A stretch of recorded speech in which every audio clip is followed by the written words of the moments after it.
अब हम देखते हैं रिफ्लेक्स एक्शन। ठीक है, कल हमने क्या देखा था? कॉन्ट्रेक्शन ऑफ मसल्स हमने देख लिया था, किस तरीके से मोटर और सेंसरी नर्व्स वर्क करते हैं। राइट, मोटर और सेंसरी नर्व्स क्या करते हैं? सेंट्रल नर्वस सिस्टम के बीच एक संबंध स्थापित करते हैं, जिसकी वजह से कॉन्ट्रेक्शन, मसल्स का कॉन्ट्रेक्शन और एक्सटेंशन होता है। क्लियर है? जिसमें हमने देखा था एटीपी का निर्माण, जो पेशी के संकुचन के लिए आवश्यक ऊर्जा देती है। क्लियर है? आज हम देखेंगे रिफ्लेक्स एक्शन किस तरीके से कॉर्टेक्स शरीर की प्रत्येक क्रिया को नियंत्रित करता है। राइट, कॉर्टेक्स क्या करता है? शरीर की प्रत्येक क्रिया को नियंत्रित करता है। कॉर्टेक्स की जो कोशिकाएं हैं, सेल्स में स्टिमुलेशन उत्पन्न होते रहते हैं और कोशिकाओं से निकलने वाले जो फाइबर्स होते हैं द्वारा पेशियों में आते हैं। राइट, पेशी के भी जो उद्दीपन है मस्तिष्क के कॉर्टेक्स को निरंतर प्रसारित करते रहते हैं। मस्तिष्क से पेशी में आने वाले तंत्रिका तंतुओं को क्या कहते हैं? मस्तिष्क से जो ब्रेन है, ब्रेन से जो पेशी, राइट, जो ब्रेन से जो पेशी, जो मसल्स में आने वाले जो तंत्रिका तंत्र है, तंत्रिका तंतु, जो नर्व्स हैं, उसको क्या कहते हैं? Efferent fibres. क्या कहते हैं? Efferent efferent fibre. Fibres. Clear है? कुछ तंतु पेशी के उद्दीपन को मस्तिष्क में पहुंचाते हैं, कुछ क्या करते हैं? ब्रेन तक लेके जाते हैं। उन्हें क्या कहते हैं? अभिवाही तंतु, इफरेंट नर्व्स। क्लियर है? इफरेंट कौन से हैं? जो ब्रेन से मसल्स में लेके आती हैं, जो भी मैसेज होता है। राइट, जो भी मैसेज होता है उसको पेशी में जो मसल्स में लेके आती है उसको कहते हैं इफरेंट। और जो मस्तिष्क की तरफ लेके जाती है उसको क्या कहते हैं? एफरेंट। एफरेंट। जी सर। शरीर की त्वचा, संधि, पेशी या अन्य अंगों में जो भी उद्दीपन होता है वह तंत्रिका तंतु द्वारा कॉर्टेक्स की कोशिकाओं में पहुंचता है। किसमें? कॉर्टेक्स, जो ब्रेन वाला पार्ट है, वो उसमें पहुंचता है। जो भी त्वचा हो गया आपकी स्किन में, जो जॉइंट्स हैं या मसल्स में, राइट, जो भी स्टिमुलेशन होता है वो कहां पहुंचता है? नर्व्स द्वारा कॉर्टेक्स में, कॉर्टेक्स के सेल में पहुंचता है। राइट, और जिन तंत्रिकाओं के तंतुओं से होकर उद्दीपन मस्तिष्क को जाता है उन्हें संवेदी तंत्रिका संवेग पेशी में पहुंचाता है। उन्हें क्या कहते हैं? Motor nerves. 3 क्लियर हुआ? इफरेंट, एफरेंट और मोटर। जिन तंत्रिकाओं के तंतुओं से होकर उद्दीपन किसमें जाता है? मस्तिष्क में, उसको क्या कहते हैं? Motor nerves. क्लियर है? संवेदी तंत्रिका द्वारा जो संवेग कॉर्टेक्स में पहुंचता है और वहां प्रेरक कोशिकाओं में संवेग उत्पन्न करता है। राइट, जो कॉर्टेक्स में पहुंचा आपका नर्व, वो क्या करता है? जो सेल्स हैं उसमें क्या करता है? एक स्टिमुलेशन क्रिएट करता है, संवेग उत्पन्न करता है। स्पाइनल कॉर्ड में भी संवेदी एवं प्रेरक कोशिकाएं होती हैं। स्पाइनल कॉर्ड जो है उसमें भी क्या होती हैं? मोटर नर्व्स होती हैं और संवेदी, जो आपका सेंसरी नर्व्स होती हैं। किसमें? स्पाइनल कॉर्ड में। और उनमें पोस्टीरियर नर्व रूट द्वारा संवेग पहुंचता है। किसमें? पोस्टीरियर जो नर्व होती है, इंटीरियर और पोस्टीरियर, बैक साइड। ये बैक साइड जो पोस्टीरियर हॉर्न में स्थित होता है। प्रेरक कोशिकाएं क्या होती है? एंटीरियर हॉर्न में स्थित होती हैं। इनमें संवेग उत्पन्न होते हैं और तंतुओं द्वारा पेशियों में पहुंचता है, मसल्स में। सामान्यतः कॉर्टेक्स से प्रेरक संवेग उत्पन्न होकर पेशियों में पहुंचता है, फलस्वरूप पेशियां अपना कार्य करती हैं। राइट, मोस्टली क्या होता है? प्रेरक जो संवेग है। क्लियर है? प्रेरक हम किसको कहेंगे? मोटर, जो मोटर नर्व्स हैं उसके द्वारा। राइट, सामान्यतः कॉर्टेक्स से प्रेरक होकर संवेग उत्पन्न होता है, एक स्टिमुलेशन क्रिएट होता है और ये कहां पहुंचता है? मसल्स में। फलस्वरूप पेशियां अपना कार्य करती है, उसके बाद मसल्स आपका वर्क करना स्टार्ट करती हैं।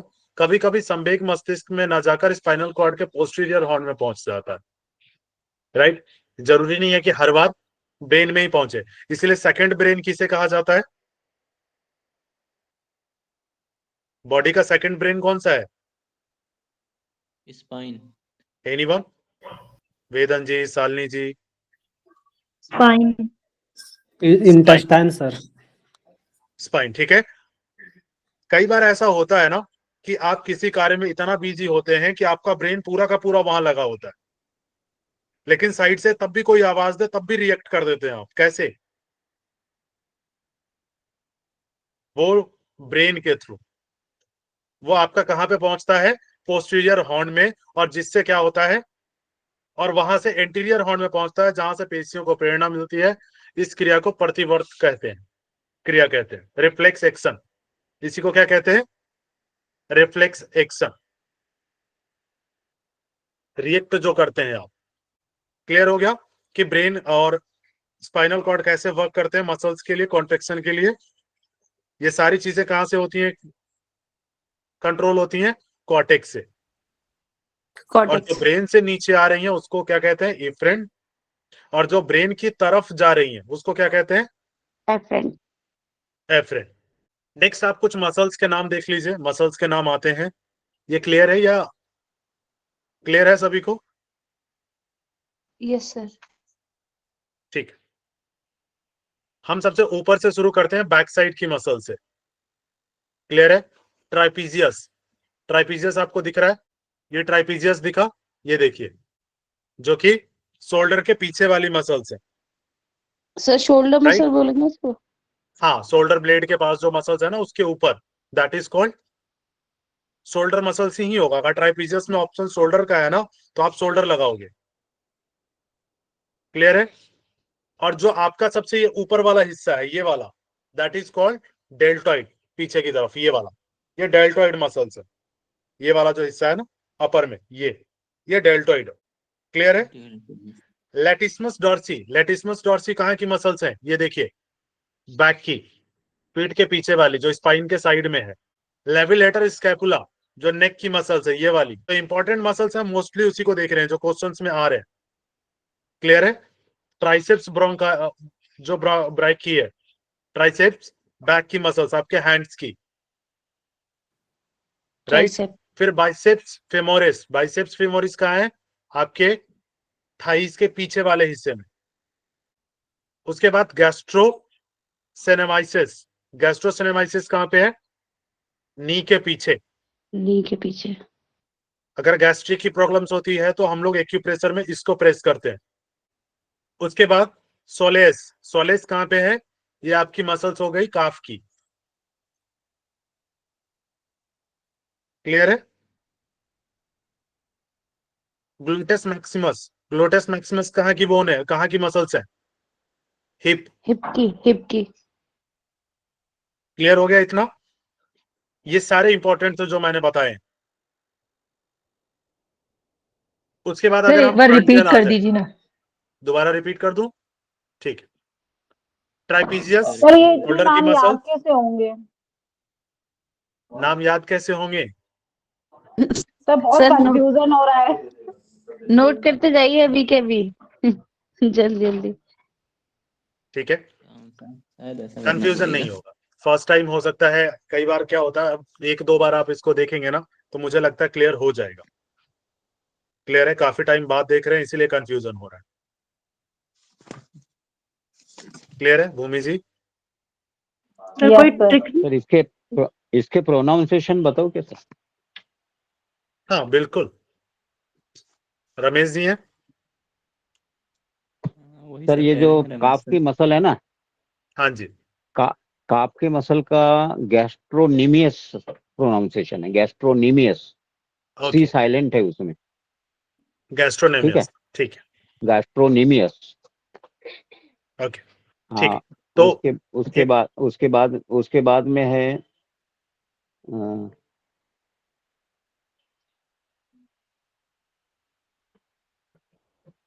बाकी की मोस्टली हमें इन्हीं को प्रोनाउंसिएशन देखना तो है ना जो इम्पोर्टेंट है, बाकी हाँ ये जो नेम्स है, हाँ नेम्स को तो हम देख लेंगे, है ना, हाँ ठीक लेकिन है, ये बाकी अब बराबर है। इम्पोर्टेंट नहीं है, हाँ जी राइट, हाँ इम्पोर्टेंट नहीं है। और हम लोग कोशिश अभी यही करेंगे कि इम्पोर्टेंट चीजें ही मोस्टली देखें, है हाँ। ना। ये ट्रेपीजियल डेल्टॉइड मसल्स अपन जब भुजंगासन करते हैं उस टाइम, यस, ये इंक्लूड होता है हाँ उसमें। हाँ उसमें वो इंक्लूड होती है उसमें। क्लियर है। क्वेश्चन इस हाँ तरीके से भी बन सकता है कि अगर हम भुजंग कर रहे हैं, भुजंग आसन कर रहे हैं, तो उसमें कौन कौन सी मसल्स इंक्लूडेड है, जी किसी भी सर। तरीके से क्वेश्चंस बन सकता है। क्लियर हुआ। चल, तो ये क्लियर हुआ ट्राइपीजियस शोल्डर में, जो आपका बैक साइड है, ठीक है, शोल्डर ब्लेड के ऊपर। फिर डेल्टोइड आपका हैंड्स का सबसे ऊपर वाला पार्ट, फोर आर्म का सबसे ऊपर वाला जो पार्ट है जहां शोल्डर जॉइंट है, राइट। लेटिसमस डॉर्सी पीठ के पीछे। हम्म। क्लियर है। उसके बाद लेवेलेटर स्कैपुले, ये हो गया आपका नेक का मसल्स है। सॉरी। ट्राइसेप्स जो है, राइट, ट्राइसेप्स ब्रैकाई, ये हो गया आपका ट्राइसेप्स हैंड्स की bone, upper arm. Gluteus maximus, ये हिप की मसल्स हो गई। क्लियर है। Yes sir. जी सर। इतना क्लियर रखना है। अब फ्रंट मसल्स देख लें। सर बस इसमें डेल्टॉइड इतना ही मसल्स, ध्यान रखना है। हाँ बस इतना ही याद रखना अभी। और जब ऑप्शन देखेंगे तो ऑप्शन में आपको समझ में आ जाएगा। क्लियर है भूमि जी। आपको ऐसा यस नहीं सर। पूछ रहा ना डायरेक्टली कि शोल्डर की मसल, अब वहां पे ऑप्शन दिया रहेगा कि इसमें से कौन सा शोल्डर का मसल है, तो आप तो उसमें से क्लैरिफाई कर सकते हो फिर कि ये वाली नहीं है या ये वाली नहीं है, yes right. Sir. Yes sir. Deltoid, deltoid कहाँ है, ये शोल्डर की मसल्स है ऊपर की, सेम हमने जो इधर देखा अभी। शोल्डर जॉइंट बोल सकते हैं जहां से आर्म शुरू हो रहा है। यस, पेक्टोरियल्स मेजर, पेक्टोरियल्स मेजर कहाँ है, चेस्ट की। Chest muscle. रेक्टस एबडोमिनस, जो आपका ये बिस्किट वाला जो होता है, जो बिस्किट बना रहे हैं ना आजकल, एब्स। एब्स वाले, ठीक है, इसको कहते हैं रेक्टस एबडोमिनस, जी। राइट। एबडोमिनल एक्सटर्नल ऑब्लिक, ये क्या है, साइड वाली, स्टमक के जो साइड साइड में मसल्स है। ओके। क्लियर है, साइड वाला पार्ट। इलियोपोसास, इलियोपोसास कहाँ पे है, ये पेल्विक के पास की बोन है। पेल्विक। पेल्विक की मसल। क्लियर है। रोटेटर, रोटेटर कफ, ये रोटेटर कफ कहाँ पे है, जो जहां से आप रोटेट करते हो, ये वाली मसल चेस्ट के साइड में जो है, शोल्डर और चेस्ट के बीच में। क्लियर है। बाइसेप्स आपको पता है, फोर आर्म की बोन, फोर आर्म आर्म पिट के के आसपास मसल्स। है सर, ये रोटेटर कफ जो आर्म पिट के आसपास है। यस, रोटेटर काफी आपको रोटेट करने में हेल्प करता है ना, जब आप हैंड्स रोटेट करते हो, हम्म। राइट, ये मसल्स रोटेट होती हैं साथ में, ये अलाउ करता है आपको। बाइसेप्स क्लियर हो गया, राइट। जी। उसके बाद एबडक्टर मसल्स, एबडक्टर मसल्स कहाँ होती है, hip. Abductor muscles inner hip, वो उसमें थाइज में, इनर थाइज वाला जो एरिया है। क्वाड्रिसेप्स फेमोरिस, ये थाइज की जो अपर वाली बोन है, फ्रंटल थाइज। क्लियर है। सर इसके जैसे अलावा और देखते आपको हैं ज्यादा नहीं लिखना है। हैंड्स की हाँ, ऊपर वाली को एक छोटे से उससे डिनोट कर सकते हैं, जैसे टी है तो टी पहले दे रखा है और बी बाद में, तो इसको टी भी तो वैसे दो याद हो जाएंगी, बी से स्टार्ट हो जाएंगी। और बिल्कुल, वो डिलाइटेड जैसे आपको ये है डी है और बना एल लेना है। है कि आपको किस तरीके से याद हो रहा है, ठीक है। आपको उस तरीके से देखना है कि कौन सी बोन है, उसके बाद जब ऑप्शंस देखेंगे तो और क्लियर हो जाएगा आपको। क्लियर हुआ। यस सर, इसके क्वेश्चंस करेंगे तो और क्लियर हो जाएगा। बिल्कुल, और एग्जाम से पहले इसको देख के जाना है एक बार। क्लियर है ना। बोन्स के नेम, मसल्स के नेम, ये तो कंपलसरी है कि आपको देख के जाना ही जाना है, और एक दो दिन पहले देखिएगा। क्लियर है ना। सर पीडीएफ में यस इम्पोर्टेंट वाला आपने निशान लगा रखा है क्या? बिल्कुल, मैंने निशान लगा दिया ना, मैंने सर्कल लगा दिया है, अच्छा। ठीक है। मैंने सर्कल लगा दिया, ओके सर। और नोट कर लिया कीजिए ना, एक थोड़ा सा कॉपी पेन लेके बैठा करिए, जो चीजें इंपॉर्टेंट है ना उसको थोड़ा सा नोट कर लेना है, ताकि हमें पूरा नहीं पढ़ना पड़े। क्योंकि पूरा पढ़ने का मतलब है कि फिर पता चले आपने पूरा पढ़ लिया नॉलेज के हिसाब से, तो वो ठीक है, लेकिन अभी नॉलेज के हिसाब से अभी हमें मोस्टली ये देखना है कि इंपॉर्टेंट कितना है। सारे मसल्स के नाम अभी नहीं आते, और हो सकता है मसल्स पे 1 या 2 क्वेश्चन बन जाए। क्लियर है? यहां तक क्लियर हो गया? कोई दिक्कत तो नहीं किसी को? Yes sir clear. यहाँ पे हमें मस्कुलर सिस्टम में जो हमारे सिलेबस में था वो इतना ही था। क्लियर है? हमें यही पढ़ना था बस। Contraction of muscles, reflex action, right, muscles के टाइप्स और मसल्स के कुछ नेम्स। डन। अब हम आगे मूव करें। डाइजेस्टिव सिस्टम, पाचन संस्था। पाचन संस्थान का कार्य क्या है? भोजन को अंतर ग्रहण करना, इंजेशन करके उसका पाचन डाइजेशन करना, और उसके बाद क्या करना? एब्जॉर्प्शन करके रक्त में मिलाना। क्लियर है? एब्जॉर्प्शन करके किसमें मिलाना? ब्लड में मिलाना, तथा अपचित एवं अनावशोषित भोज्य पदार्थों को जो इनडाइजेस्टेड है, जो डाइजेस्ट नहीं हुआ है, उसको मल के रूप में गुदा द्वार से बाहर निकालना, एक्सक्रिएशन ऑफ वेस्ट प्रोडक्ट। पाचन संस्थान में मुख्य रूप से क्या होता है? पाचक नली, एलिमेंट्री कैनाल, जो लगभग 10 मीटर लंबी होती है। कितना? 10 मीटर। इसके निम्नलिखित भाग होते हैं। एलिमेंट्री कैनाल में आपका पूरा आ जाएगा डिटेल में सभी। क्लियर है? इसमें क्या क्या होता है? सबसे पहले मुख, आपका माउथ, आपका डाइजेशन माउथ से स्टार्ट हो जाता है। क्लियर है? डाइजेशन कहां से स्टार्ट हो जाता है? माउथ से। उसके बाद आता है फेरेनेक्स, उससे नीचे जब आते हैं तो फेरेनेक्स। उसके बाद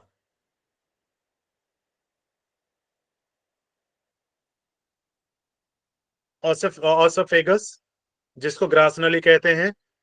फिर स्टमक हो गया, आमाशय, छोटी आंत, स्मॉल इंटेस्टाइन, लार्ज इंटेस्टाइन में बड़ी आंत, फिर रेक्टम, मलाशय, एनल कैनाल, ये होता है गोदीय नली जिसको हम कहते हैं। ये सभी किसके अंतर्गत है? Alimentary canal. क्लियर है? ये जी भी सर। कहा जा सकता है कि इसको सीक्वेंस में लगा। आ क्लियर है? सकता है। जिस तरीके से सीक्वेंसिंग के क्वेश्चन बन रहे हैं, कुछ कह नहीं सकते कि एनटीए ये कहे कि इसको सीक्वेंस में लगाइए, या इसमें जो प्रोसेस होता है पहले क्या होता है, ये आ चुका है। यस या नो श्वेता जी? जी सर आ सर चुका आ चुका है सर। है ना? सबसे पहले इंजेशन, फिर डाइजेशन, एब्जॉर्प्शन, है। फिर एसिमुलेशन, लास्ट में एक्सक्रिएशन। हाँ एसिमुलेशन फिर एक्सक्रीशन। एसिमिलेशन फिर एक्सक्रिएशन। क्लियर है? ये तो इस पूछा तरीके गया से था तो सीक्वेंस भी पूछा जा सकता है और पूछा जा 3 चुका है। बार पूछा है, 2-3 बार पूछा है। क्लियर है? तो आगे हम देखेंगे, यहीं पे आपको ये क्लियर है कि पहले इंजेशन होता है जिसको अंतर्ग्रहण कहते हैं, फिर डाइजेशन की क्रिया होती है, फिर एब्जॉर्प्शन की, राइट, फिर आपका लास्ट में एक्सक्रिएशन को रखना है, ये ध्यान रखिएगा। सर एक बार इसको याद मतलब रिपीट करवाइए। माउथ, फेरिक्स, इसोफेगस, फिर स्टमक, फिर स्मॉल इंटेस्टाइन, फिर लार्ज, फिर रेक्टम, फिर एनाल। देखिए यहाँ पे हम लैरिनेक्स को नहीं लेंगे। ओके लैरिनेक्स को क्यों नहीं लेंगे? क्योंकि लैरिनेक्स किसका पार्ट है? रेस्पिरेटरी में आएगा। Respiratory system. Okay, sound box clear है? है। फेरेनेक्स को ग्रसनी कहते हैं, लेकिन लैरिनेक्स एयर पाइप है। Okay, wind pipe. क्लियर हो? तो सबसे फर्स्ट माउथ में, फिर फेरेनेक्स, उससे नीचे जो ग्रास नली है एसोफेगस, जिससे फूड पाइप से नीचे जा रहा है, जिसको आप फूड पाइप भी कहते हैं, राइट। उसके बाद वो स्टमक में जाएगा, स्टमक में HCl, आगे हम देखेंगे। फिर स्टमक से वो नीचे स्मॉल इंटेस्टाइन में जाएगा, स्मॉल इंटेस्टाइन में एब्जॉर्प्शन होगा, एब्जॉर्प्शन से फिर नीचे लार्ज इंटेस्टाइन में जाएगा, वहां वाटर का एब्जॉर्प्शन होगा, और फिर वहां से रेक्टम में जाएगा, फिर एनल कैनाल के थ्रू वो उसका डिफेक्शन होगा, वो आउट कर दिया जाएगा। क्लियर हुआ? अब पाचक नली के अंतर्गत अतिरिक्त कुछ सहायक अंग भी होते हैं, इसमें कुछ और भी होते हैं जो डाइजेशन में हेल्प करते हैं, जिसमें सबसे पहले क्या होगा? 3 लार जोड़ी ग्रंथियां। सलाइवरी ग्लैंड्स, लार ग्रंथियां। उसके बाद पेनक्रियास, एक सेकंड। उसके बाद यकृत या जिगर, जिसको लीवर कहते हैं, और फिर लास्ट में पित्ताशय, गॉल ब्लैडर। क्लियर है? वाइल जूस इसी गॉल ब्लैडर से निकलता है। क्लियर है ना? जो पेरिस्टाल्टिक मूवमेंट होता है, राइट, पेरिस्टाल्टिक मूवमेंट जो होता है, जिसको क्रमा कुछ एक गतियां कहते हैं, ये क्या होता है? ये धीरे धीरे आगे बढ़ने वाली तरंग के समान गतियां होती है, जिनसे भोजन आगे को खिसकता है। मुख, इसमें पाचन क्रिया संबंधी मुख्य 3 भाग होते हैं, राइट। इसमें कितने भाग होते हैं? 3 भाग 3 होते हैं। भाग। सबसे पहले होता है मुख, सबसे फर्स्ट क्या होता है? मुख, माउथ। जिसमें पाचन के संबंधी 3 भाग होते हैं। कौन कौन से? एक तो टंग, टंग क्या करता है? यह स्वाद ग्रहण करने का मुख्य अंग है, और यह भोजन को चबाने, निगलने तथा बोलने में भी भाग लेती है। सबसे इंपॉर्टेंट जो मुख में 3 है, कौन कौन से? टंग। उसके बाद आता है टीथ, ये भोजन को काटने, चबाने और पीसने का कार्य करते हैं। और उसके बाद आता है लार ग्रंथियां, सलाइवरी ग्लैंड्स, ये 3 जोड़ी होती है। इनसे निकलने वाला स्राव क्या होता है? थूक या लार, जिसको हम सलाइवा कहते हैं। या भोजन के स्टार्च को घुलनशील माल्टेज में परिवर्तित कर देता है। सलाइवरी ग्लैंड का काम क्या है? सलाइवा का काम क्या है? स्टार्च को माल्टेज में कन्वर्ट घुलनशील कर देता है। माल्टेज में परिवर्तित कर देना। आपको पता है ना, स्टार्च सोल्यूबल नहीं होता है जल्दी, जी। है ना? श्वेता जी कुछ कह रही हैं? नहीं सर। ठीक। तो स्टार्च घुलनशील नहीं है, तो उसको किस में कन्वर्ट किया जाता है? माल्टेज में, ताकि वो मॉल्टेज। घुलनशील हो जाए। सर यहाँ पे जो आपने बताया ना पेरिस्टाल्टिक मूवमेंट जो है, उसमें सबसे पहला जो पार्ट है वो माउथ है, फिर उसके भी 3 पार्ट है, जैसे टंग, टीथ और सलेवरी ग्लैंड्स। हाँ, ये हम माउथ का देख रहे हैं, माउथ के अंदर की जो क्रिया हो रही है। ओके। क्लियर है? हम्म। ये मूवमेंट है, ये मूवमेंट पेरिस्टाल्टिक मूवमेंट कहाँ पे होंगी वो मैं बताऊंगा, वो फूड पाइप में होगी। ओके। क्लियर है? अब ये मुख से स्टार्ट कर रहे हैं कि हमारा जो डाइजेशन है वो कहाँ से स्टार्ट हो रहा है। सबसे पहले मुख था ना, ऊपर ये देखिए, हाँ माउथ सबसे पहले था। मुख था, हम्म। है ना? तो मुख में हम फेरिक्स। देख रहे हैं कि मुख में और कौन कौन से पार्ट है। हम्म। क्लियर हुआ श्वेता जी? जी सर क्लियर। उसके बाद लार क्या करता है? क्षारीय माध्यम में ही कार्य करती है। लार क्या होता है? ये बेस होता है, एसिड नहीं होता है। क्लियर है? इससे भोजन क्या हो जाता है? चिकना हो जाता है, स्लाइट, जिस जो जो स्लाइटली जो मूव कर सके ना इजिली। क्लियर है? जिससे क्या होता है? आसानी से निगल लिया जाता है। ये मुख एवं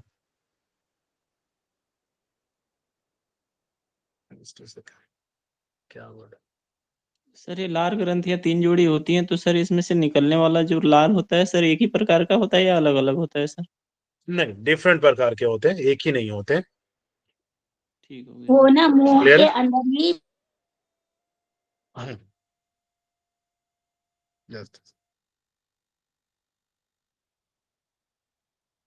देखिए, जो लार ग्रंथियां होती है ना आपकी, एक तो पैराटॉइड ग्लैंड होती है। कौन कौन सी है? पैराटॉइड, सबलिंगुअल, अब और सबमैंडिबुलर। ये 3 ग्लैंड होती हैं। कौन कौन सी?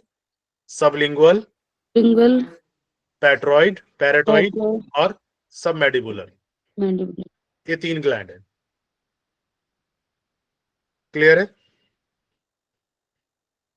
सर पेट्रोइड है क्या है? पेट्रोइड। पैराटॉइड, पैराटॉइड, पैराटॉइड, सबलिंगुअल और सर, सबमेंडिबुलर। सबलिंगुअल और सबमैंडिबुलर।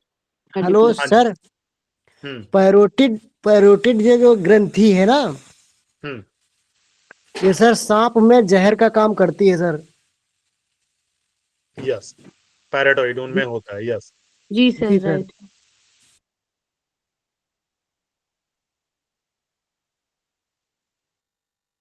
क्लियर है। मोस्टली इसको इतना याद रखेंगे कि जो स्टार्च होता है ना, उसको माल्टेज में कन्वर्ट करता है। क्लियर है।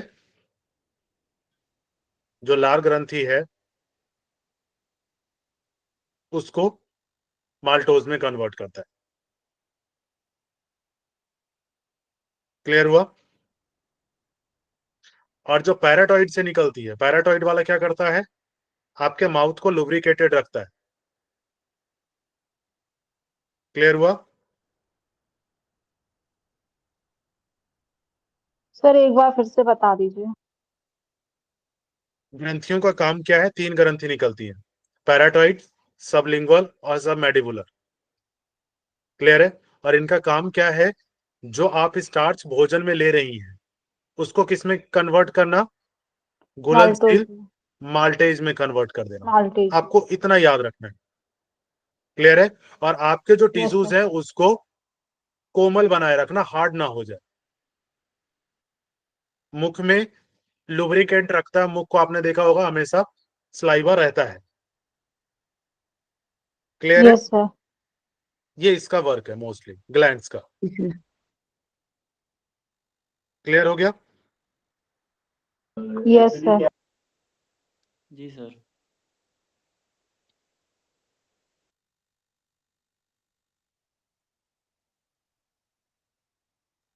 देखिए ये इमेज मैंने डाला हुआ है इसमें, सबसे ऊपर माउथ, फिर यहाँ पे देखिए ये ग्लैंड दिख रहा है, सलाइवरी ग्लैंड तीनों, हाँ सर, हैं। पैराटॉइड, सबलिंगुअल, पैराटॉइड, सबलिंगुअल, सबमैंडिबुलर, सबमैंडिबुलर। फिर फेरेनेक्स, हम्म। फिर आ जाता है ट्रैकिया। तो ट्रैकिया हम कहाँ पढ़ेंगे, ट्रैकिया कहाँ पढ़ेंगे हम, ट्रैकिया में जाता है क्या फूड। हाँ, ट्रैकिया सर रेस्पिरेटरी सिस्टम में आएगा ना। Respiratory system. बिल्कुल सही, बहुत बढ़िया। ट्रैकिया कहाँ पे आएगा, रेस्पिरेटरी में। क्लियर है। और ट्रैकिया के साइड से देखिए फूड पाइप निकल रहा है, जी।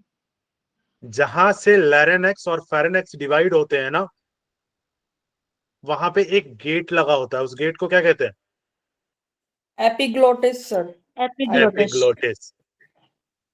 जब आप इनहेलेशन कर रहे होते हैं, जब एयर जा रहा होता है, तो वो एपिग्लोटिस क्या करता है, फूड सर पाइप वो को क्लोज कर सेपरेट देता है। हाँ, क्लोज कर देता है उसको। और जब आप खाना ले रहे होते हैं तो वो क्या करता है, ओपन हो जाता है। फेरिंक्स को क्लोज कर देगा। क्लोज कर। कई बार ऐसा होता है। और ये काम कौन करता है, ब्रेन। ब्रेन को सिग्नल जाता है और ब्रेन ये काम करता है। ओके। कई बार ऐसा होता है ना, टीवी देखते हुए खाना खा रहे हो या फोन पे बात करते हुए खाना खा रहे हो, तो एकदम से कुछ खाते हैं तो नाक के थ्रू बाहर आ जाता है पानी भी, कई बार। यस या नो, यस सर। जी है ना, सर। जिसको सरकना कहते हैं, हम यही कहते हैं ना। वो क्यों होता है, आपने पानी पिया, आपका माइंड कहीं और वर्क कर रहा है, एपिग्लोटिस क्लोज हुआ ही नहीं फेरिंक्स की तरफ, लैरिंक्स की तरफ, पानी कहाँ गया, सांस नली में। लैरिंक्स में। और डायरेक्ट लैरिंक्स में जैसे ही पानी गया, लैरिंक्स फिर समझ जाता है कि ये पानी इधर कहां से आ गया, वो तुरंत से उसको धक्का देता है ऊपर की तरफ, कहां से बाहर आ जाता है, नाक की तरफ से। नोज की तरफ से। क्लियर हो गया। हिचकी भी सर ऐसी आती है सर, इसी कारण हिचकी, से। हाँ हिचकी एयर पाइप जब वो होता है ना, एयर वाला प्रोसेस, तब होता है।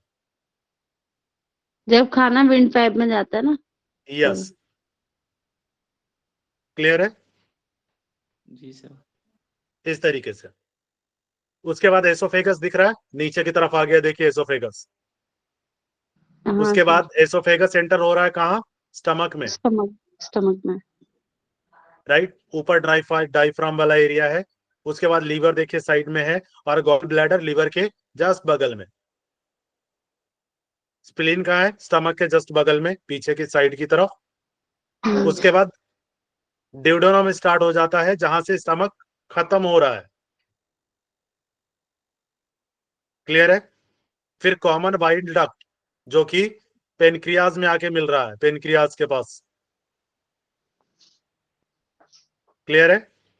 ये कहाँ पे मिल रहा है? ड्यूडेनम के पास।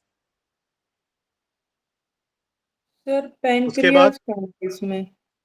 पेनक्रियाज ये रहा ना, वो दिखा दूं क्या? एक तो सेकंड मैं ड्रॉ कर देता हूँ। लीफ की तरह जो है ना। हाँ, एक सेकंड। अच्छा सर, ठीक है, दिख गया सर, दिख गया। ये ओके सर। ठीक है, पत्ती नुमा आकार। यस, पेनक्रियाज हो गया। उसके बाद लार्ज इंटेस्टाइन, ये नीचे की तरफ आ रहा है।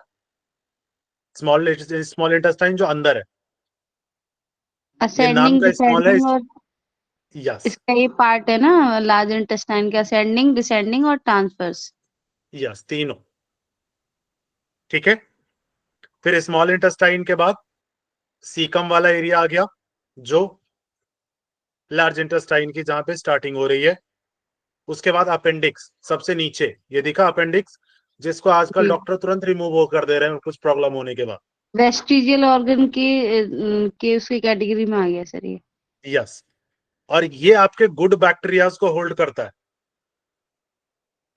सर क्लियर है? एक्चुअली पहले ये शायद एनिमल्स में भी होती है सर, ये सेलुलोज को डाइजेशन में काम आता था, अब सेलुलोज खाना बिल्कुल बंद हो गया है, तो सर जी। इसमें वेस्टेज इकट्ठा हो जाता है और पेन क्रिएट करता है, तो डॉक्टर फटाक से इसको रिमूव कर देते ठीक है, लेकिन इसके बहुत सारे काम है।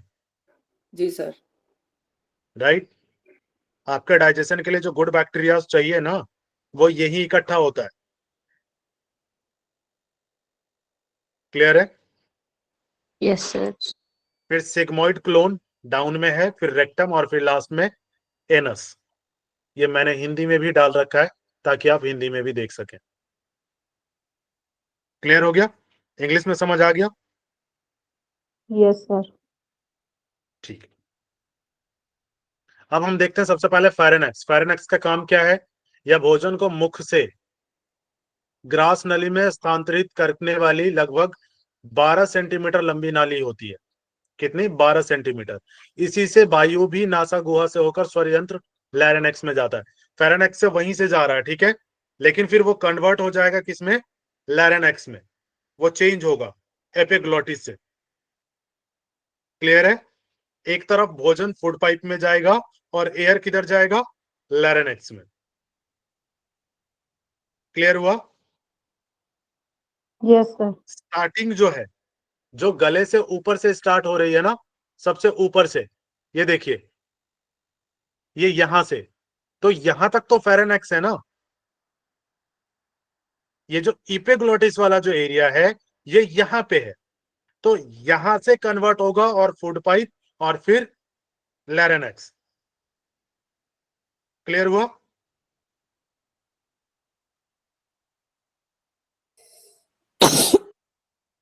चलिए, जो कि फिर लैरिनेक्स में जाता है। इसकी लंबाई कितनी है? 12 सेंटीमीटर। एसोफेगस, एसोफेगस क्या है? यह ग्रसनी से जुड़ी तथा नीचे आमाशय में खुलने वाली नली होती है। कहां खुलती है? स्टमक में, जिससे होकर भोजन आमाशय में पहुंचता है। किसमें? स्टमक में पहुंचता है। क्लियर है?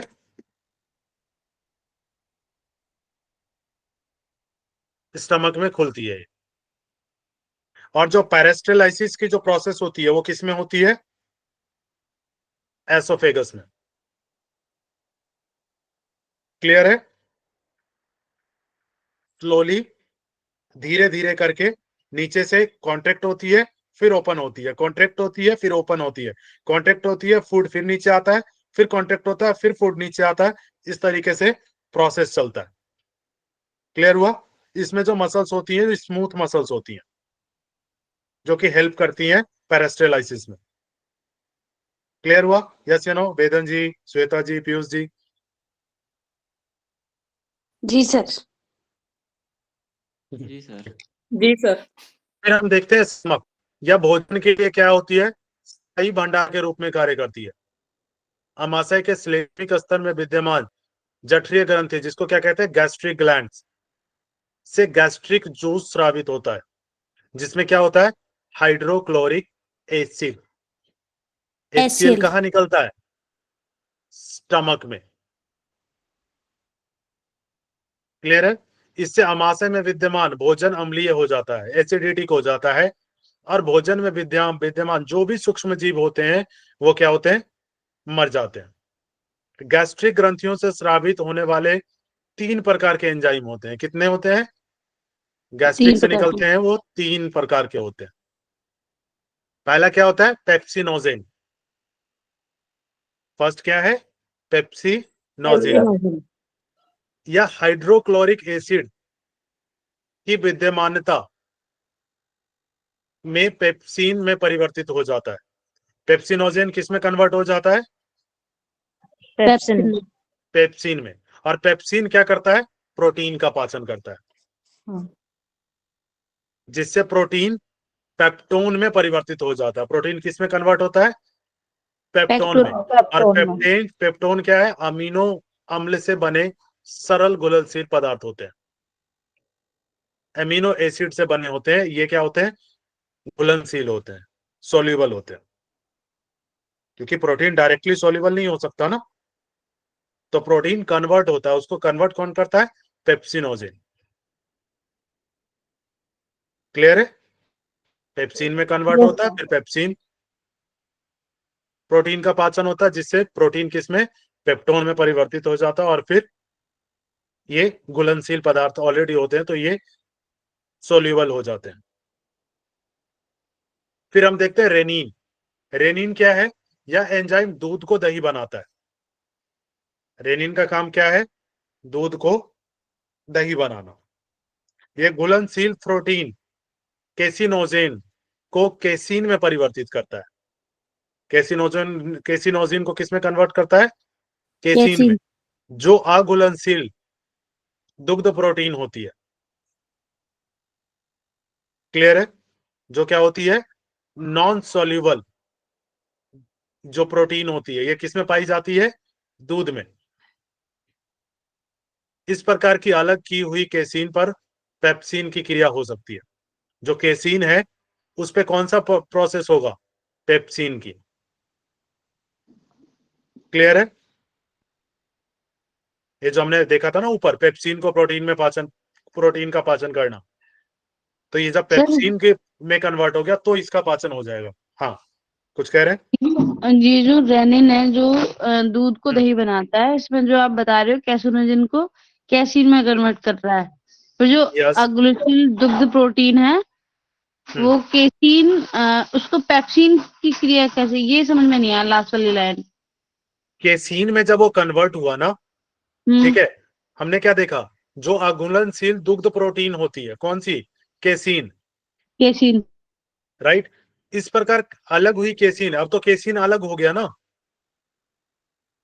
तो जो केसीन अलग हुआ उस पे ऊपर पेप्सिन की जो क्रिया हो रही थी ना, प्रोटीन से पेप्टोन में परिवर्तित करना, अब इसमें ये वाला प्रोसेस होगा जो ये ऊपर हो रहा था। ओके, ठीक है। क्लियर हुआ। पेप्सिन में कन्वर्ट हुआ था। यस।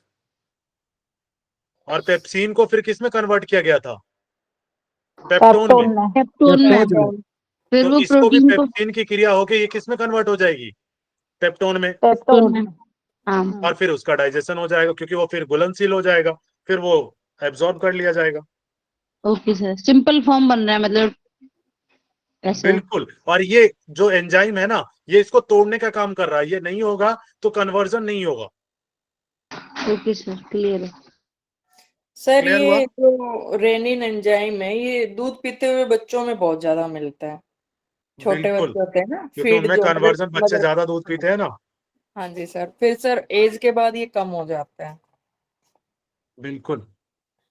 आपने देखा है कई बार बच्चे अगर दूध पिए तो जब वोमिट करते हैं तो क्या करते हैं, वो फटा हुआ दूध निकालते हैं सर, दूध निकलता है। इंस्टेंट। वो किसने किया, रेनिन ने। रेनिन ने। क्लियर है। उसको डाइजेस्टेबल बनाता है, वो कन्वर्ट कर देता है उसको। Yes sir. क्लियर हो गया। चल फिर देख लेते हैं गैस्ट्रिक लाइपेज। थर्ड जो है गैस्ट्रिक लाइपेज, इसका काम क्या है, या वसा को विघटित करने वाला एंजाइम है? किसको? वसा को, फैट को। फैट लिख दूं यहाँ पे, समझ जाएंगे। ठीक, फैट को विघटित करता है, उसको तोड़ता है। इससे क्या होता है? वसा का हाइड्रोलाइसिस शुरू होता है। ब्रेकडाउन हाइड्रोलाइसिस, जल का अलग करना। यहाँ प्रोटीन का पाचन प्रारंभ हो जाता है। यहां से भोजन कहाँ जाता है? छोटियां ड्यूडोनल द्वारा द्वार से धकेला जाता है, ड्यूडोनल से बाहर निकाला जाता है। ये लास्ट वाला हिस्सा है। क्लियर है? कार्बोहाइड्रेट भोजन होने पर आमाशय 2-3 घंटे में खाली हो जाता है। अगर कार्बोहाइड्रेट है तो वसा का पाचन जल्दी हो जाएगा, लेकिन प्रोटीन का पाचन जल्दी नहीं होता है, क्योंकि प्रोटीन को आपको पता है ना कन्वर्ट करना पड़ेगा, तो कन्वर्ट करने में टाइम लगेगा।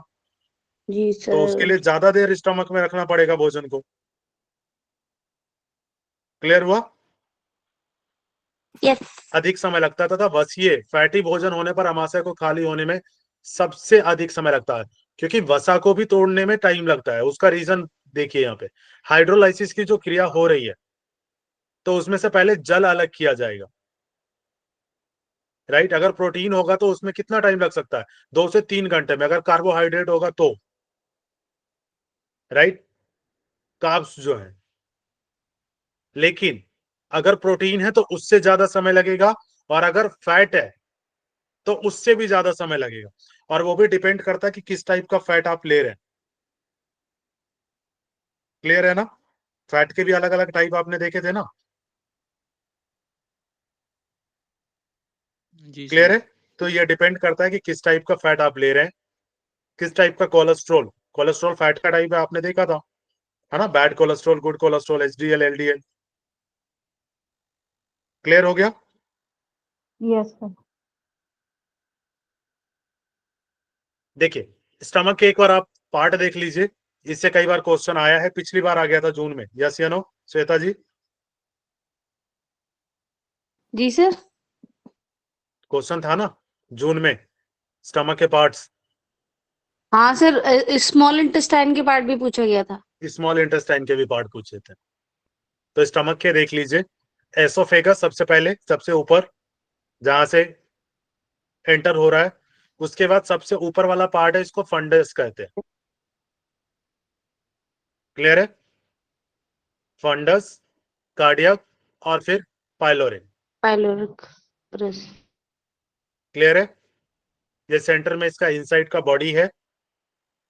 उसके बाद पाइलोरिक नीचे वाला पार्ट, और ड्यूडेनम सबसे नीचे, जहां स्मॉल इंटेस्टाइन में एंटर हो रहा है। सर ड्यूडेनम तो स्मॉल इंटेस्टाइन का पार्ट हो जाएगा या नहीं? यस, ड्यूडेनम, जेजुनम और इलियम। इलियम। इलियम 3 पार्ट्स हैं। हाँ। क्लियर हो गया? तो ये सबसे ऊपर वाला पार्ट, ये स्मॉल इंटेस्टाइन के अंदर आ जाता है। क्लियर है?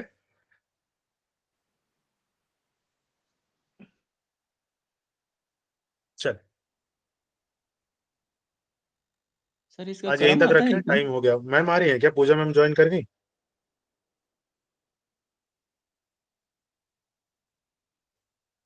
श्वेता जी चेक करिए, पूजा मैम है?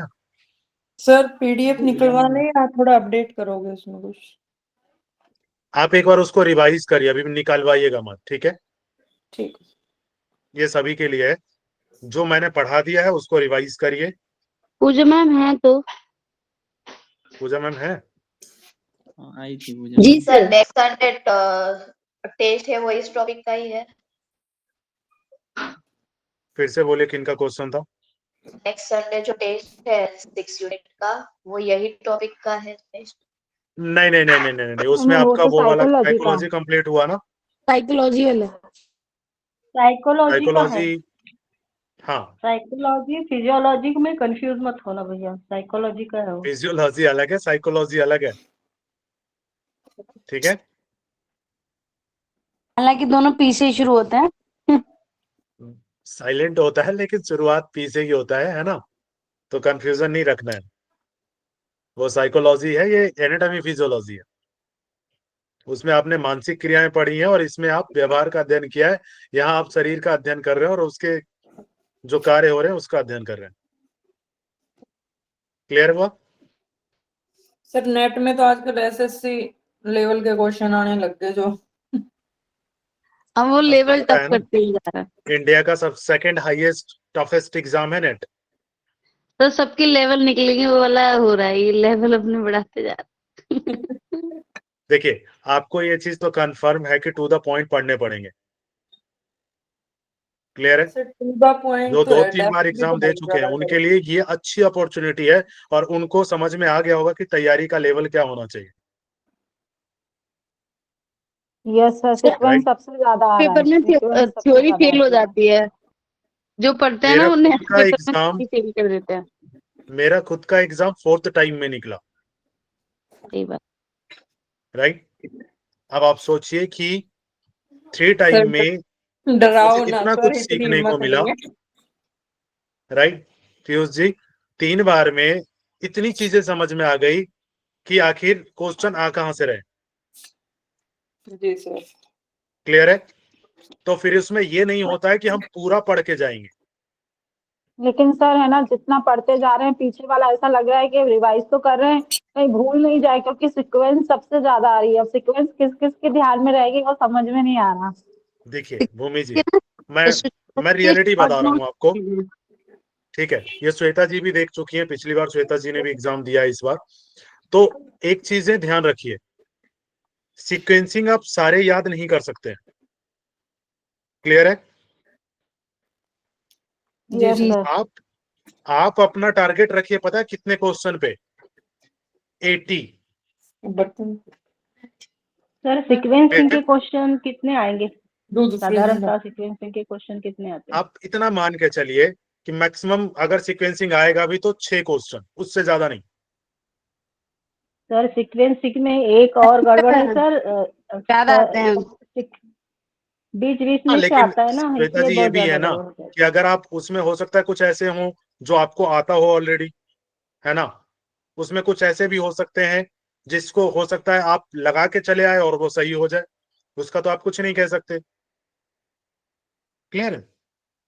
तो आपको टारगेट इतना रखना है कि आपको 80 क्वेश्चन कुछ भी करके सही करना है।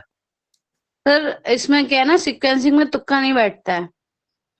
हाँ कई बार बिल्कुल सही भी नहीं हो बैठता जाता है। तुक्का। सर इस बारी बहुत मेरे कम 2 क्वेश्चन सही चांसेस थे, होते हैं, मेरे इस 2 बारी क्वेश्चन मेरे 2 लास्ट क्वेश्चन के। सही, तो मैं वही कह रहा हूँ, वो बोनस मार्क्स हैं आपके। जी सर, बस ये प्लस पॉइंट है सर, नेगेटिव मार्किंग नहीं है तो रिस्क ले लेते हैं। बिल्कुल, मैं अब इसीलिए तो कह बीच रहा हूँ बीच कि का वो बोनस पॉइंट सीक्वेंस होंगे अगर आता है उसमें ऐसे। सही हो जाते। क्लियर हुआ? लेकिन अगर आप 80 क्वेश्चन का टारगेट लेके चल रहे हो ना, तो आप टू द पॉइंट पढ़ो। टू द पॉइंट में आप 80 क्वेश्चंस तो लगाओ, कोशिश यही करो कि 80 सही करने, और फर्स्ट पेपर में कम से कम तो आपको 60 मार्क्स लाने ही लाने हैं। जी सर। सर ये आप सही बोल रहे हो कि जैसे हम 100 को टारगेट कर रहे हैं ना, उसके चक्कर में हम सीक्वेंसिंग और ज्यादा याद पॉसिबल करने का नहीं है। कोशिश कर रहे हैं, जो कि हो नहीं पाएगी। लेकिन अगर 80 का टारगेट रख रहे हैं तो उसकी सीक्वेंसिंग की याद करें तो ज्यादा बेनिफिट है, क्योंकि मैंने भूलेंगे यही भी नहीं, चीज हाँ वो कहा, याद भी रहेगा। तो सही आंसर तो सही इसीलिए होंगे मैं तो बोल रहा फिर हूँ जो 100 का टारगेट 20% कभी लेके मत चलिए, 100 का टारगेट कभी लेके मत चलिए। और जो 20% है उसमें नेगेटिव नहीं है, तो तुक्का लगा दो, क्या पता सही हो जाए। हो सकता है सही हो जाए, 4-5 क्वेश्चन भी सही हो गए तब भी 8-10 नंबर तो बढ़ ही जाएंगे। तो फिर जो क्लियर सर हुआ? इम्पोर्टेंट है वही पढ़े ना ज्यादातर अभी। टू द पॉइंट रहिए। एक चीज और एनाटॉमी मैंने में तो नोट की है सर। रिपीटिंग होता है क्वेश्चन, सीक्वेंसिंग ही आएगी एनाटॉमी में तो, इसमें तो और कुछ। एनाटॉमी में सीक्वेंसिंग होगी, ठीक है, एनाटॉमी में सीक्वेंसिंग, और मैं बता रहा हूँ जो जो चीजें मैं बता रहा हूँ वो सीक्वेंसिंग, जैसे मैंने स्टमक का बताया, ये चीज आप पूरा याद करके जाइए। क्लियर है? एफरेंट नर्व बताया, वो याद करके जाइएगा। एनाटॉमी नर्वस इतनी सिस्टम हार्ड नहीं पढ़ाऊंगा। है, एनाटॉमी सबसे इजी सब्जेक्ट है हम लोगों के योग में, अगर ध्यान से पढ़ें तो एक बार। और इस बार के क्वेश्चन श्वेता जी भी बिल्कुल। जानती है कि टफ नहीं था। जी सर। एनाटॉमी के क्वेश्चन इतने टफ तो थे ही नहीं इस बार। क्लियर है? हम लोग जो हम डेली लोगों ने अपने दिसंबर का बॉडी एग्जाम को, दिया है, उससे पहले हम, का जिन्होंने एग्जाम दिया है उनसे पूछिए एनाटॉमी कितना टफ था। यस सर, सही बात है। राइट। आप कोशिश यही करना है, सभी PYQ एनालिसिस करिए आप, जितने भी PYQ हैं, वहां से आपको टॉपिक ऑलरेडी क्लियर हो जाएगा कि किस टॉपिक को कितना वेटेज देना है। तो इसमें जो लास्ट ईयर के जितने भी एनाटॉमी में आए ना, अगर उसको आप पैराग्राफ करके सीक्वेंस में याद कर लोगे, उसी जो आया हुआ है उसको ही, तो भी आपके एनाटॉमी के क्वेश्चन हो जाने हैं इजीली। बस सीक्वेंस ही पूछा गया सब में, जैसे एक्सक्रीटरी सिस्टम का पूरा सीक्वेंस पूछा गया था, और जो हार्ट का है उसका भी सीक्वेंस पूछा गया है, और जो वॉल्यूम है उनका भी वॉल्यूम तो वो याद करना पड़ेगा। उससे पहले आपका नर्वस सिस्टम पूछ दिया गया, उससे पहले आपका यस यही क्वेश्चन आ रहे हैं, फिर उसके बाद हो सकता है नेफ्रॉन की संरचना पूछ दे, यही हो सकता है। किडनी से आया था इस बार था ना सर, डेंड्राइड और वो नेफ्रॉन एनटीए का फेवरेट टॉपिक है। जी सर, सही कह रहे हैं। नेफ्रॉन और आपका कार्डियोवास्कुलर सिस्टम बहुत फेवरेट टॉपिक है उसका। ये दोनों ही ज्यादा पूछ लेता है। ठीक है, सर वो एनडीए तो वही तरह से काम करता है जैसे नेफ्रॉन काम करता है ना, एनडीए का भी तो वही काम है। नेफ्रॉन के वो भी पार्ट पूछता है, नेफ्रॉन को स्टार्टिंग से एंड तक लगाइए।